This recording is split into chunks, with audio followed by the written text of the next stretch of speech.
You're grilling Sunday dinner when 3 fake cops in Halloween badges storm your land, threatening to impound your livestock and shut down the ranch that's fed your family for 70 years. That actually happened to me. I'm Dalton Mitchell. And those bogus HOA officers were about to bulldoze everything my grandfather built, until they made one fatal mistake. They didn't know my cousin Jake is the actual sheriff of this county. The smell of mesquite smoke mixed with diesel fumes from their pathetic golf cart as they waved around laminated citations and demanded $2,400 on the spot, or they'd haul off my cattle. They had no clue they just declared war on the wrong family. What would you do if fake authorities tried to steal your life's work? Let me back up. I run a 47-acre cattle ranch just outside Millbrook County, Texas. This land has been in my family since 1952, when my grandfather came home from Korea and bought it with his GI Bill. It's more than dirt and fences, it's our legacy. I'm recently divorced. My 2 teenage kids come visit on weekends, and this ranch isn't just my business, it's their inheritance. I make around $180,000 a year selling premium Angus beef directly to customers who actually care about quality. If I lose the ranch, I lose everything. 5 years ago, paradise ended. A developer built Sage Creek Estates right next door. McMansions starting at $400,000. Promises of rural charm and preserving the landscape, which apparently meant enjoying cow views without tolerating actual cows. Then came Vivian Cromwell. Imagine a 52-year-old real estate shark from Dallas with the warmth of an IRS audit. Always clutching a leather portfolio like a weapon, rolling up in a spotless white Lexus that's allergic to dirt. She spoke in polished corporate phrases that made your skin crawl. The first day she stepped on my land, I heard her stilettos stabbing into my gravel driveway like warning shots. Her perfume hit me from 20 feet away, a chemical flower bomb that made my cattle nervous and my sinuses burn. "Mr. Mitchell," she said coldly, slapping a violation notice into my calloused hands like it was a search warrant. "Your operation is in serious violation of community standards." Get this, according to her made-up legal fantasy, my ranch now fell under the HOA's extended jurisdiction due to shared water rights. She claimed authority over my family land through bureaucratic word salad. My grandfather's 1987 Ford tractor? Non-conforming equipment. My cattle? Odor violations. Even my original 1950s barbed wire? Out of compliance. I stayed calm. I pulled out our deeds, surveys, and tax records. "Ma'am, my family's been here since before your subdivision was even a twinkle in a developer's eye." That's when her smile turned sharp. "Things change, Mr. Mitchell. Communities evolve. People who can't adapt often find themselves very uncomfortable. I'd hate to see you lose everything over pride."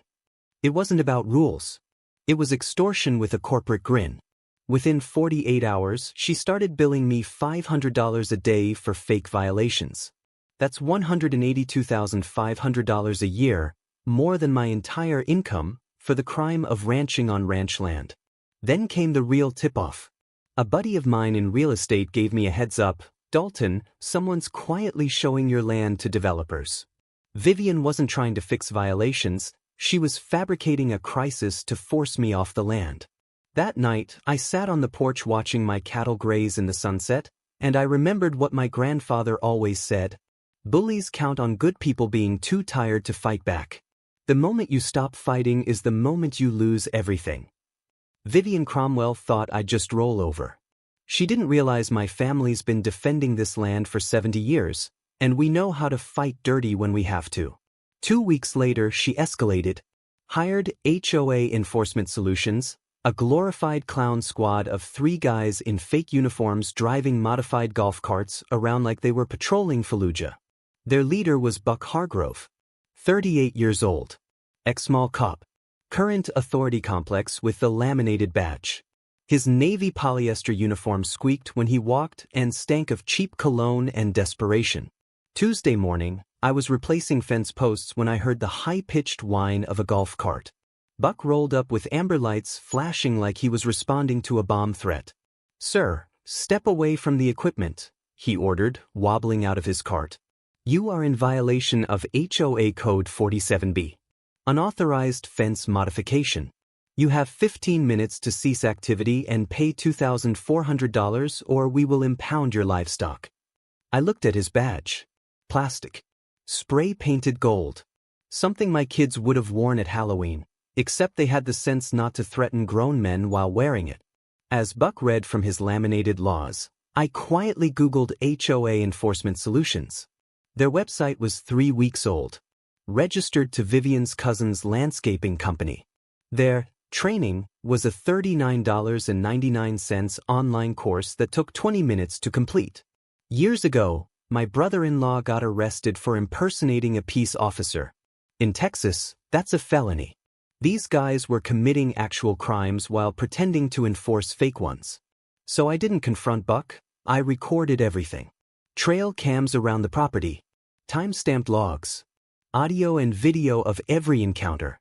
If they wanted a fight, I'd give them one, by the book. That same afternoon, I canvassed the Sage Creek neighborhood. Turns out Vivian had been billing the HOA $50,000 a year for professional security, aka 3 guys in golf carts harassing cattle.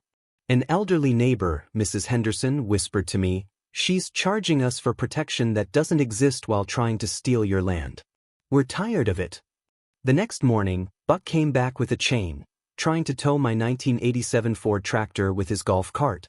Let me tell you what happens when a 2,000-pound tractor meets a glorified lawn mower.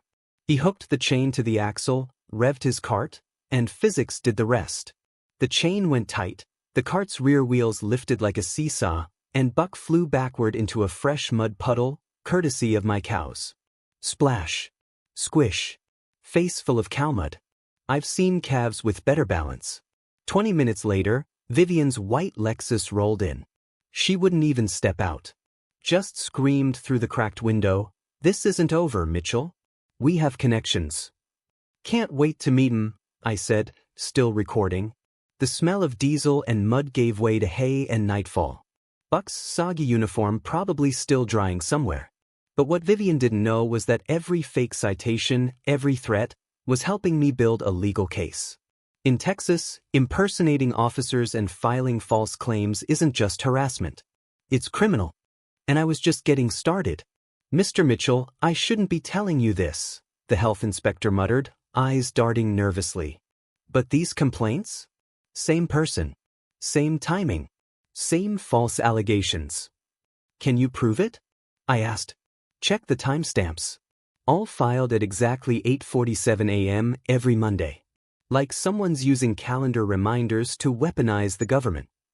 That afternoon, my daughter called from school. Her voice trembled. "Dad, kids are saying FBI agents keep showing up at our house. Are you a criminal?" That question hit harder than any lawsuit ever could. Vivian Cromwell wasn't just attacking my ranch, she was attacking my children's sense of security and their trust in me. Instead of confronting her, I pivoted. I'd let her think she was winning. Feed her confidence while I documented every crime she committed. Constance, my retired paralegal neighbor, urged me to loop in her nephew Marcus, a lawyer who specialized in HOA fraud. But she warned me, one angry rancher looks bitter. Multiple victims with receipts? That's organized crime. That weekend, I sat on my porch watching another government inspection comb through my land. But something had shifted. Vivian's desperation was showing. She was moving faster, sloppier, leaving a paper trail a mile wide. My phone buzzed with yet another compliance call, but now, I heard it differently. Every new harassment wasn't a threat. It was evidence. It was time to turn the hunted into the hunter. The media blitz. Week 4, Vivian went nuclear. She staged a community-wide emergency meeting, framed me as a public health crisis, and fed the press a full-blown media assassination. At the community center, Sage Creek residents clutched printed emails warning of agricultural contamination. She'd even fabricated doctored photos. My cattle supposedly terrorizing children, actually the Johnson's horses, water samples that were just muddy puddles, and my basic ranch tools photographed like they were weapons of mass destruction. Then came the helicopters.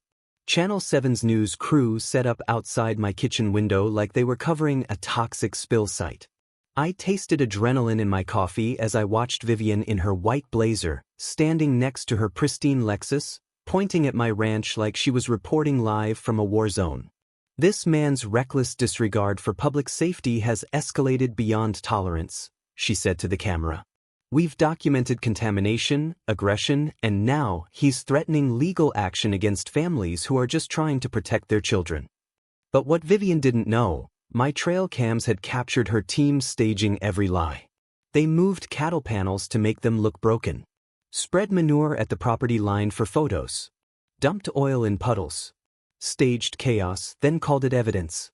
Then she made her fatal mistake. We've been forced to seek emergency authority to seize this dangerous property, she declared on live TV, holding up a slick document. The Sage Creek Emergency Protection Act grants us full enforcement powers during public health crises. I almost dropped my coffee. There's no such thing as the Sage Creek Emergency Protection Act. She just invented legislation. On camera. In front of a news crew. Cracks in the foundation. As the media circus swirled, my phone buzzed.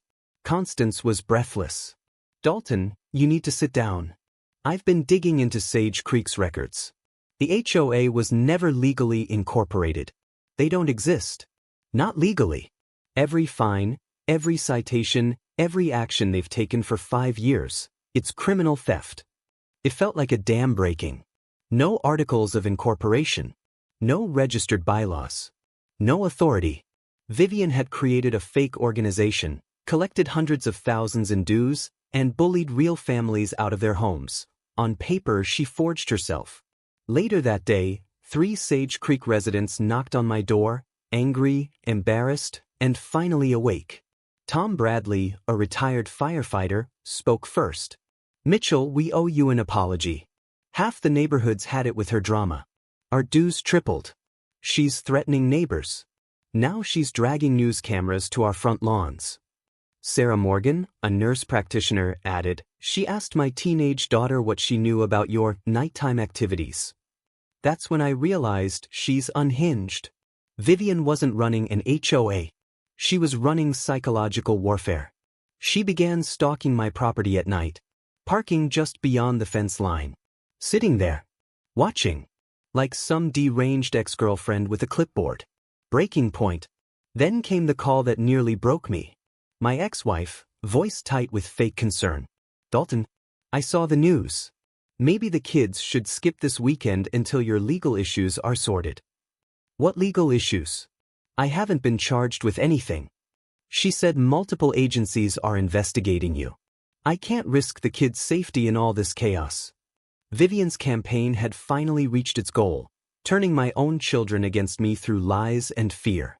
But instead of lashing out, I made a decision. I was going to end this. While Vivian polished her Emmy acceptance speech, I was compiling a war chest, video footage, forged documents, false citations, made-up legislation, and threats recorded in HD. Then my sister called from Austin.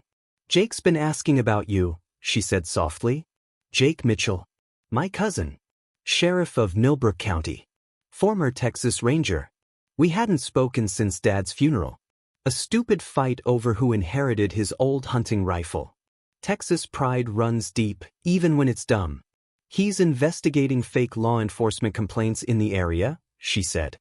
He specifically asked about you. The truth hit like a slap. While I was building a case from my end, Jake had been building his own. 2 Mitchells fighting the same enemy, separately. Because of pride. It was time to call the one man who could shut this down overnight. The final weapon. Thursday morning, while reviewing property records for Marcus, I found the nuke that would end Vivian's war forever. A 1952 water rights easement, signed when my grandfather bought the land. One sentence stood out. Agricultural properties shall remain permanently exempt from any future residential development restrictions or homeowner association governance in perpetuity. Vivian's entire expanded jurisdiction was built on a lie. Then I found the kicker. She'd been paying property taxes on my ranch, claiming ownership through adverse possession via forged HOA authority. She wasn't just harassing me. She was stealing my land. One bureaucratic form at a time. The financial trail was clear. She'd collected $127,000 in assessment fees from properties never under her control. Then Marcus called. Dalton. Every family she's harassed? Sold within 18 months. All to the same development company. Vivian wasn't running a homeowners association. She was running a multi-county land grab, $2.3 million in stolen property, laundered through fake enforcement and media fear. That evening, I made the call that should have happened 3 years ago. The call that changed everything. Friday morning, I swallowed my pride and dialed the number. Dalton? Jake's voice was surprised, but steady. I was wondering when you'd call. I screwed up, cousin. Should have reached out sooner. You mean the fraudulent law enforcement operation targeting ranchers in my county? His voice went steel. I've been investigating impersonation complaints and shady property sales for 2 months. Your name comes up a lot. That 2-hour call healed 3 years of silence. While I documented HOA crimes from the outside, Jake had built a criminal investigation from within. Bring me everything you've got, he said. It's time to take this to the next level. If you're right about the scope, we're looking at an organized criminal enterprise that could send people to prison for decades. Monday's war council at Marcus Law Office felt more like D-Day than a legal strategy session. The long conference table vanished under mountains of evidence: 5 years of documented fraud, 847 photographs, 23 hours of video, and financial records outlining systematic theft across 3 counties. The room buzzed with the smell of fresh coffee and hot toner as Marcus laid out our attack plan with surgical precision. We hit her from 4 angles, he said. Criminal charges for fraud and impersonation. Civil suits for theft and damages. Administrative complaints for illegal real estate practices. And media exposure to prevent future victims. Jake reviewed every piece of evidence with the methodical, silent intensity that earned him legend status as a Texas Ranger. When he finally spoke, his voice was granite. This is the most sophisticated property theft ring I've seen in 15 years. She's not running an HOA, she's running a criminal empire. The financial damage alone was staggering. $127,000 in stolen fees. $47,000 in fabricated compliance costs. $89,000 in lost income. And punitive damages that pushed potential liability north of $400,000. Enough to bankrupt Vivian and scare every HOA predator in the state. Constance had mobilized a movement. 10 families joined the case, transforming personal revenge into a crusade for justice.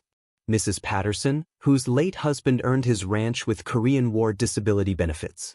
The Rodriguez family, whose vegetable farm once fed half the county, until Vivian's harassment shattered their business. Each story added fire to our cause. Marcus shared tools most people never hear about. When dealing with an HOA, always demand incorporation documents and jurisdiction maps from the county clerk. Real ones respond in days. Fakes stall or vanish. That one request can save families years of hell. Jake added practical wisdom. Fake badges cost $20 online. But impersonating law enforcement in Texas? That's felony jail time. Always ask for badge numbers and confirm identities. Real cops don't mind. Our technical arsenal leveled up. Trail cams uploaded evidence straight to the cloud. HD security footage replaced blurry phone clips. Marcus connected us with Sarah Williams, an investigative reporter known for taking down corrupt HOAs. Constance became my emotional anchor. Bullies want you to explode, she reminded me. Stay calm. Document everything. Let the evidence destroy them. Behind the scenes, momentum built. 3 county commissioners had received dozens of complaints about Vivian. A state representative was drafting legislation to protect agricultural land from HOA overreach. Even federal agencies were sniffing around her abuse of local government resources. Jake laid out our battle plan with military precision. She gets a 30-day ultimatum. Cease all activity and pay restitution. Or we bring everything, criminal, civil, political. No negotiation. No mercy. But for all the strategy, this war wasn't just legal. Vivian had started targeting widows, single mothers, and teenagers, those least able to fight back. Mrs. Henderson, 81, a Gold Star widow, was being extorted for $300 per month. A single mom's teenage son was labeled a gang member for wearing basketball jerseys. This wasn't property management. This was psychological terrorism. That night, Jake and I sat on my porch, bourbon in hand, cattle settling for the night. 3 years of stubborn silence melted between us. "Should have called you sooner," I muttered. "Should have reached out myself," he replied. "Family matters more than pride." We were ready. Then Vivian struck back, hard. Tuesday morning revealed the first attack. My cattle water tanks, sabotaged. Riddled with holes. The ground a muddy mess. Worse, motor oil and antifreeze poured into the remaining clean tanks. Poison. Enough to wipe out every animal on my ranch.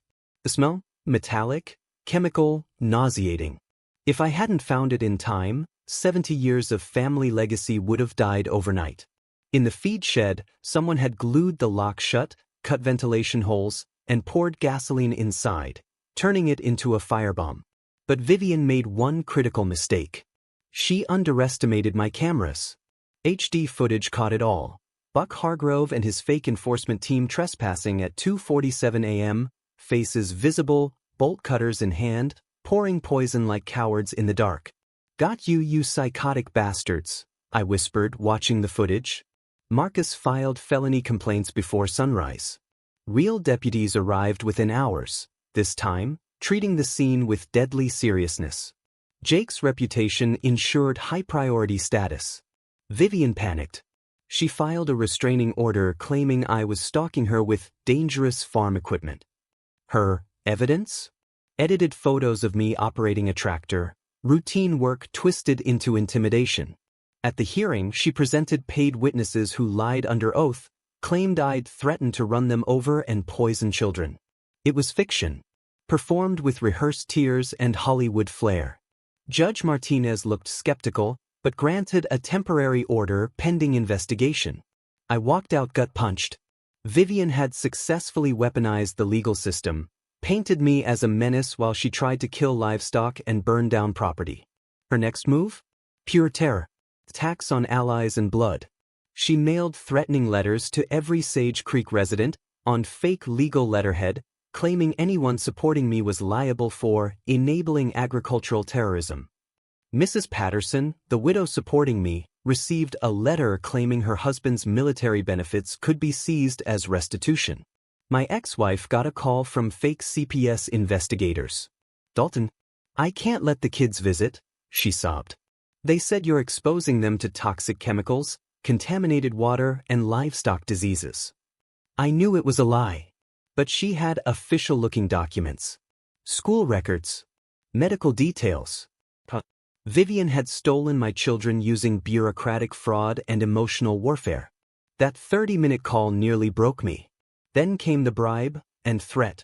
Vivian, through an intermediary, offered $150,000 to disappear. Quietly.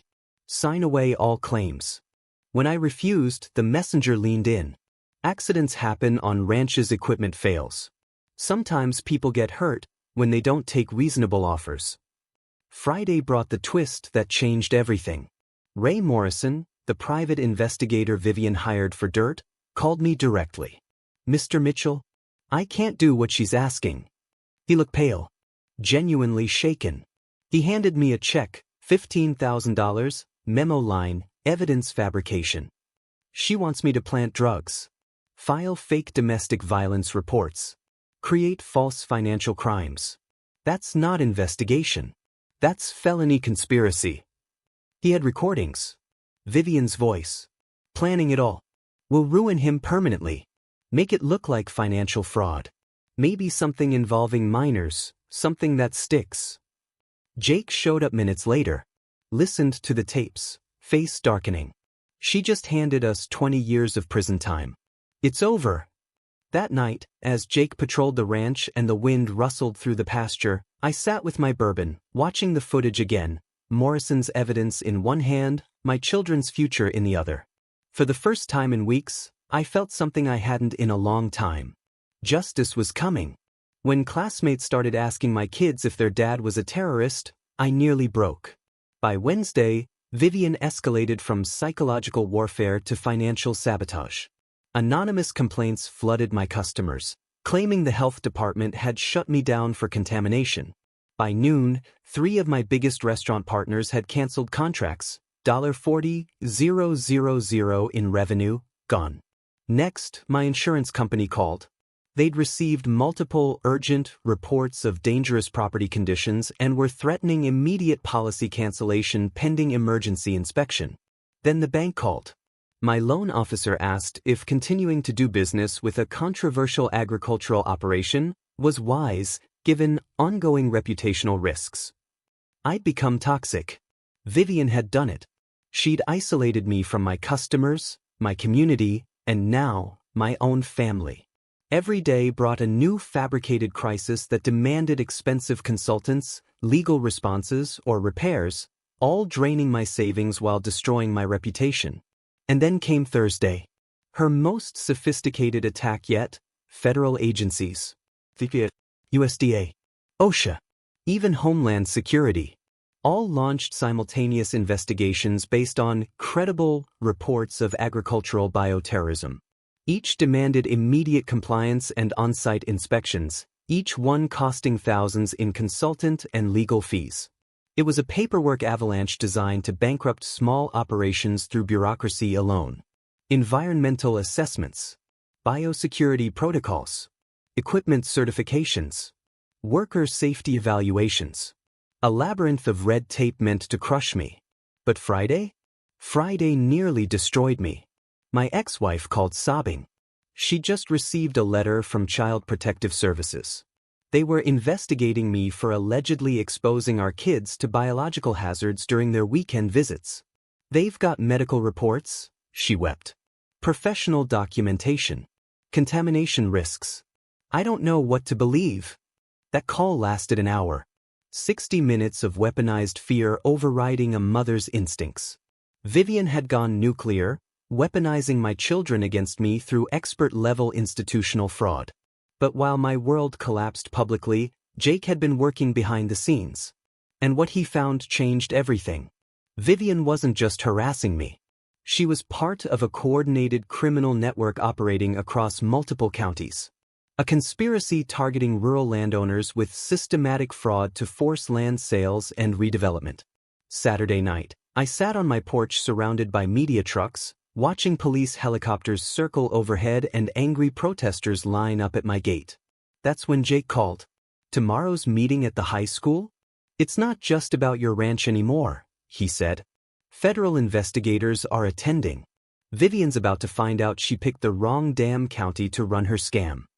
Sunday morning felt like the world holding its breath. The auditorium overflowed. Over 400 people crammed into seats made for 250. Outside, media trucks created a siege line. Commissioner Bradley looked like he hadn't slept in days as he called the emergency session to order. We're here to address serious allegations regarding public safety threats caused by Mitchell Ranch. Vivian took the stage like a prosecutor delivering a death penalty closing argument. Polished. Professional. Her slideshow included fabricated evidence, faked medical documents, and false testimonials, all designed to destroy me. 4 months, she began, voice trembling with performative grief. We've pleaded with one man to respect basic community standards. But when our children are endangered and elderly residents terrorized in their own homes, this becomes criminal negligence. The crowd murmured. Then she delivered her crescendo. This isn't about property rights. This is agricultural terrorism. I demand immediate seizure of Mitchell Ranch before someone dies. Commissioner Bradley nodded gravely. Based on the overwhelming evidence. Commissioner, Jake's voice cut through the room like a rifle shot. Before any action is taken, you need to see additional evidence. All 400 heads turned. Sheriff Jake Mitchell rose from the back of the room. His presence hit like a sledgehammer. Sheriff Mitchell, do you have relevant information? Bradley asked, suddenly nervous. Jake walked down the aisle, every step shifting the room's energy. "I've documented the most sophisticated criminal fraud I've ever encountered," he said. "And I have video proof that everything you've seen tonight is fabricated." He plugged in his laptop. The first video showed Buck Hargrove cutting my fence at 11:43 p.m. Sunday night, planting the chaos. The second showed Vivian's men herding my cattle with ATVs and air horns into Mrs. Morgan's yard, while she waited safely in a paid hotel. "Every incident presented here tonight," Jake announced, "was staged." Gasps rippled across the auditorium. "You are witnessing organized criminal fraud. An attempt to steal private property through psychological terrorism." Vivian turned ghost white. "These are pathetic lies," she shouted. "Ma'am," Jake barked, "you'll remain silent." He wasn't finished. Bank records, $340,000 embezzled from HOA funds. Phone recordings, bribery and conspiracy. Federal documents, showing systemic fraud targeting rural landowners across Texas. "This was never about community safety," Jake said. "This was organized crime. And it ends tonight." The crowd exploded. Shouts for arrests. Media crews swarmed the stage. Vivian froze in place, her empire collapsing before 400 furious residents, and live television. That's when I stood up. The auditorium fell silent. Everyone turned to look at the man they'd been told was a terrorist.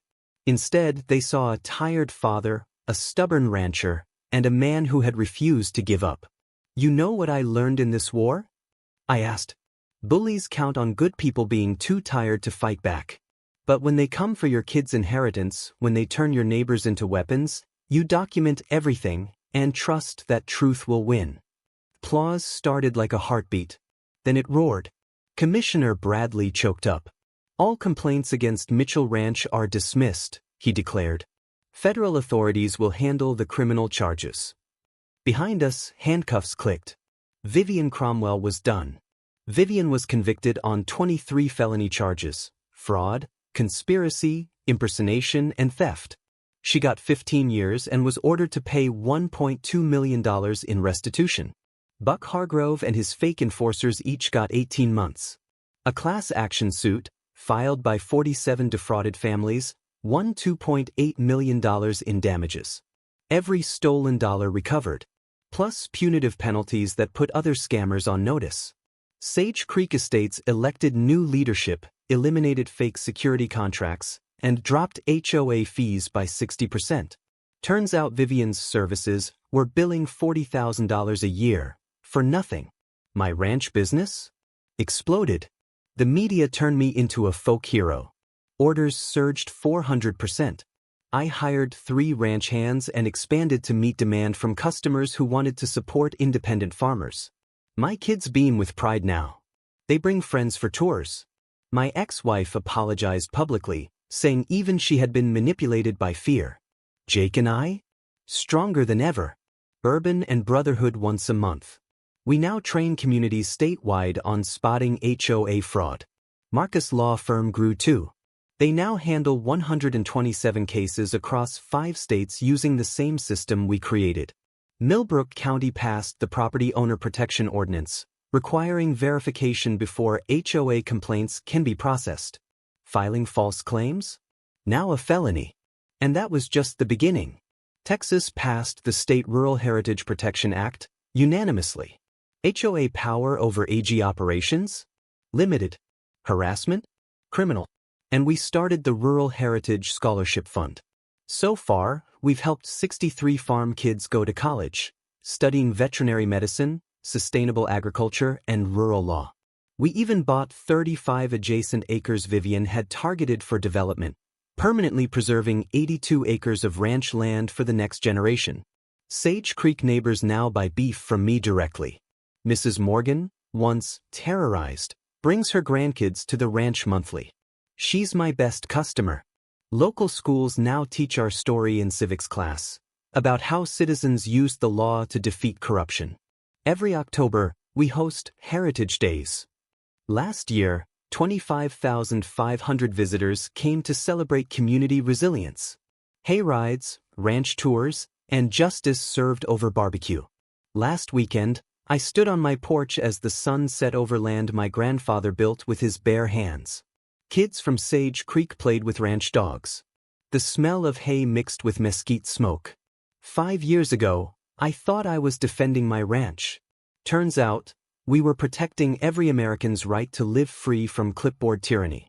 Verify HOA authority through public records. Document everything. Never assume they're acting in good faith. Bullies thrive when good people are exhausted. But truth? Truth doesn't get tired. Outro, for YouTube or podcast. If this episode made you cheer, laugh, or shake your head, hit that like button and subscribe to HOA Stories. Drop your HOA horror stories in the comments. You might save another family from going through the same nightmare. And next week? Let's just say, a fake parking authority tried to ticket churchgoers. Too bad the pastor used to be a federal prosecutor.